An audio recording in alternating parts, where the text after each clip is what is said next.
Should you use a divorce service in Santa Clarita? Hi, I'm Tim Blankenship with divorce661.com. If you're starting the divorce process in Santa Clarita, one of the biggest questions you may be asking is, should I hire a divorce service instead of an attorney or try to do it myself? Let's talk about what makes a divorce service like ours the right choice for many people.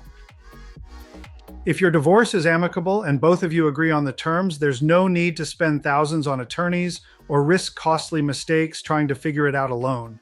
That's where a professional divorce service comes in.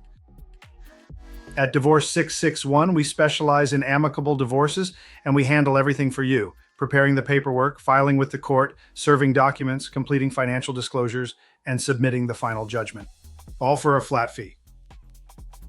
We recently worked with a couple in Santa Clarita who started their divorce on their own. They quickly realized how easy it was to make mistakes, and after 2 rejected judgments, they came to us. We cleaned everything up and got their divorce finalized in just a few weeks. If you want a faster, more affordable, and stress-free divorce experience, a service like Divorce 661 is the way to go. Visit divorce661.com to schedule your free consultation. We'll walk you through the process and handle everything from start to finish, so you don't have to.